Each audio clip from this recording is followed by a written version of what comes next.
BJP को हराने के लिए सेक्युलर हिंदू साथी हमारे सामने खड़े होंगे, उनके साथ हाथ मिलाकर ही हम बीजेपी को हरा पाएंगे। नहीं कहूंगा, बिल्कुल भी नहीं। मेरा संवैधानिक अधिकार है, मैं अपने धर्म का पालन करूंगा। वंदे मातरम की पूरी हिस्ट्री पढ़ लीजिए पहले।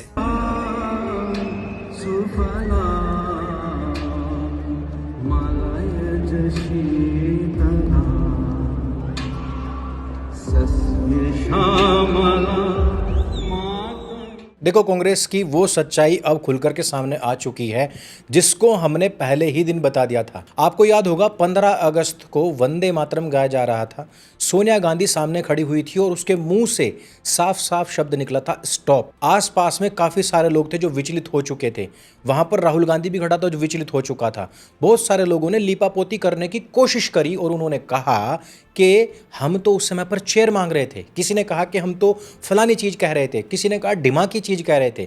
लेकिन वंदे मातरम और राष्ट्रगान का ये रूल है कि जब तक वो चल रहा है उस समय पर कोई भी हिलेगा नहीं, उसमें आप अनुशासन के साथ में खड़े रहेंगे। परंतु ये लोग उस समय पर यदि इतनी बेचैनी दिखा रहे हैं कि वो 1 मिनट भी खड़े नहीं हो सकते, इसका मतलब यही था कि वो वैचारिक विरोध कर रहे हैं उस समय पर वंदे मातरम का। तो इसके ऊपर कांग्रेसी चमचों ने खूब बुर्का उठा करके हरम डांस किया।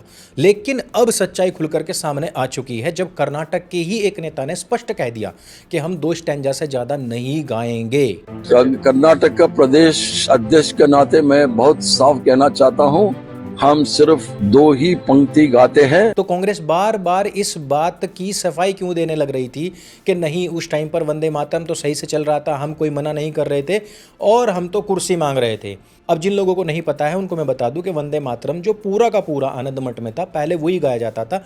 उसके बाद में 1936 में सबसे पहली बार वंदे मातरम के खिलाफ मोहम्मद अली जिन्ना जैसे कट्टर इस्लामिक लोगों ने कहा कि हम इसको पूरा नहीं बोलेंगे क्योंकि इसमें मंदिर, मूर्ति, देवी आदि के बारे में लिखा गया है जो कि हमारे यहाँ पर हराम है। अब जिन लोगों को लगता है कि कांग्रेस पार्टी कोई हिंदुत्ववादी पार्टी है, राहुल गांधी, सोनिया गांधी कोई हिंदुत्ववादी लोग हैं, तो उनकी भी कलई अभी खुल जाएगी। इसके बाद में सारी बैठक बैठती है, वंदे मातरम के लिए कमेटी बनाई जाती है और मौलाना अबुल कलाम आज़ाद कहता है कि भाई इसको काट करके आधा कर दो। जवाहरलाल नेहरू तुरंत ही मुसलमानों की बात मानते हुए वंदे मातरम को आधा करने का प्रस्ताव कर देता है। इसके बावजूद भी मोहम्मद अली जिन्ना कहता है कि हम वंदे मातरम नहीं गाएंगे, हम चाहे 2 स्टैंजा हो चाहे 4 स्टैंजा हो। ये लिखित इतिहास में दर्ज है कि मोहम्मद अली जिन्ना ने उसके बावजूद भी वंदे मातरम को गाने से मना कर दिया था। उसके बाद होता क्या है कि जगह जगह पर मोहम्मद अली जिन्ना इस प्रकार का फरमान भिजवा देता है कि हम वंदे मातरम नहीं गाएंगे। और इस पूरे के पूरे घटनाक्रम का जिक्र मैंने अपनी पुस्तक ढाई मोर्चा का चक्र पार्ट 1 में ऑलरेडी किया हुआ भी है। वो टाइम था और आज का वक्त है। मुसलमान आज भी वंदे मातरम नहीं गाते हैं और उसके पीछे तरह तरह के बहानेबाजी करते हैं, लेकिन उसके पीछे फरमान था असल में मोहम्मद अली जिन्ना का, जो उसने 1938 में दिया था। अब कांग्रेस क्या कर रही है? कांग्रेस कह रही है कि हम तो बिल्कुल भी नहीं गाएंगे। और सुप्रिया श्रीनेत ने आकर के वीडियो बना दिया और उसने कह दिया कि जितने भी हमारे क्रांतिकारी थे वो तो सब 2 स्टैंजा ही गा रहे थे। तो क्या अमित शाह, जिन्होंने ये नियम बनाया है कि अब पूरा वंदे मातरम ही गाना पड़ेगा, क्या वो लोग इन सब के सब क्रांतिकारियों को देशद्रोही मानते हैं? अमित शाह की हिम्मत कैसे हो रही है कि वो महात्मा गांधी को देश विरोधी कहें? अमित शाह की हिम्मत कैसे है कि वो सरदार वल्लभ भाई पटेल को देश विरोधी कह रहे हैं? क्या अमित शाह सुभाष चंद्र बोस को देश विरोधी कह रहे हैं? क्या अमित शाह आचार्य कृपलानी को देश विरोधी कह रहे हैं? क्या अमित शाह मौलाना आजाद को देश विरोधी कह रहे हैं? और क्या अमित शाह गुरुदेव रविंद्रनाथ टैगोर को देश विरोधी कह रहे हैं? क्योंकि 1937 में 1937 28 अक्टूबर को कांग्रेस वर्किंग कमेटी ने गुरुदेव की सलाह पर 2 छंदों को वंदे मातरम की मंजूरी दी थी, जिनको अडॉप्ट किया था, उसी को हम आज भी गाते हैं। जिस चीज को गांधी जी ने सहमति दी, नेहरू जी ने सहमति दी, सरदार पटेल ने सहमति दी, सुभाष चंद्र बोस ने सहमति दी, आचार्य कृपलानी ने सहमति दी, गुरुदेव रविंद्रनाथ टैगोर के कहने पर जो किया गया, हम वो मानेंगे, अमित शाह की बात मानेंगे? तो देखो भाई, कांग्रेस की हार पर इस तरीके से हाथ हिलाने वाली महिला से हम बहुत ज्यादा उम्मीद तो नहीं कर सकते।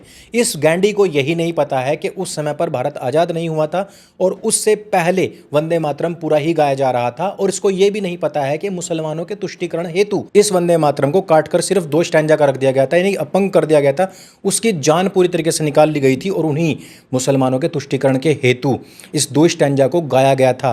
लेकिन बावजूद इसके उन्होंने 90 साल में आज तक उन्होंने वो अधूरा वंदे मातरम भी नहीं गाया जिसके तुष्टीकरण के लिए तुम लोगों ने वंदे मातरम को काट कर आधा किया था। तो जब उन लोगों को गाना ही नहीं है तो क्यों ना हम वंदे मातरम को पूरा पूरा सेलिब्रेट करें, जिसको हमने सबसे पहली बार अंगीकार किया था।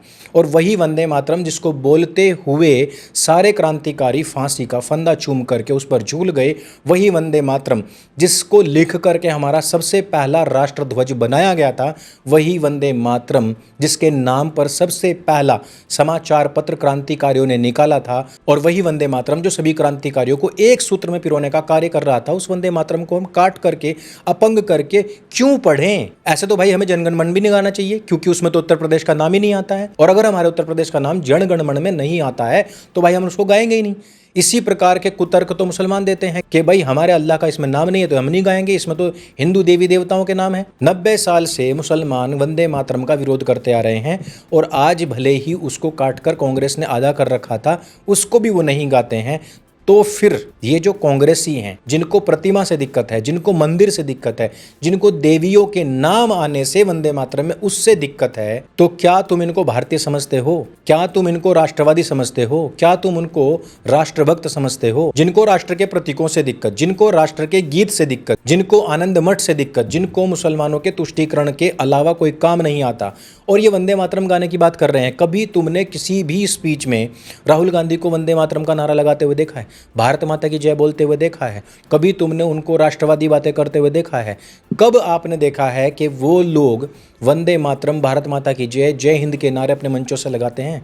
भले ही चुनाव ही क्यों ना आ रहे हों, ये कभी भी अपने मंचों से इस प्रकार के नारे नहीं लगाते। तो फिर सोनिया गांधी जिस समय पर बौखला रही थी, बड़बड़ा रही थी, विचलित हो रही थी, परेशान हो रही थी, ऐसा लग रहा था कि चक्कर खा करके अभी गिर जाएगी, छटपटा रही थी जैसे दौरे पड़ रहे हो उसको, तो उस चीज़ की लीपापोती क्यों कर रहे थे कि उसको वंदे मातरम से दिक्कत नहीं थी, बल्कि उसको खड़े होने में दिक्कत हो रही थी और वो कुर्सी मंगवा रही थी। साफ स्पष्ट बोलते ना कि हमारी भूरी काकी इटालियन ताई ने कहा है कि वंदे मातरम का विरोध करना है, और हाँ, वो 15 अगस्त पर खड़ी होकर के बेचैन हो रही थी और कह रही थी कि वंदे मातरम आगे नहीं चलना चाहिए, उसको स्टॉप करो। कांग्रेसियों, इस दोगलेपन से बाहर निकलो और खुल करके बोलो कि तुमको इस राष्ट्र से, इस देश से दिक्कत है, क्योंकि असल में तुम लोग इस देश का बीज हो ही नहीं। और दोस्तों, मैं सबसे स्पष्ट कहना चाहूंगा कि इस वीडियो को हर जगह तक फैलाओ। हर एक राष्ट्रवादी, हर एक भारतीय को ये वीडियो पहुंचना चाहिए और पता लगना चाहिए कि इन कांग्रेसी कुत्तों की असलियत क्या है, इनकी सच्चाई क्या है। और ये जनता दरबार आपका अपना चैनल है, इसको स्वयं भी सब्सक्राइब करें, अपने मित्रों से भी अवश्य करवाइए।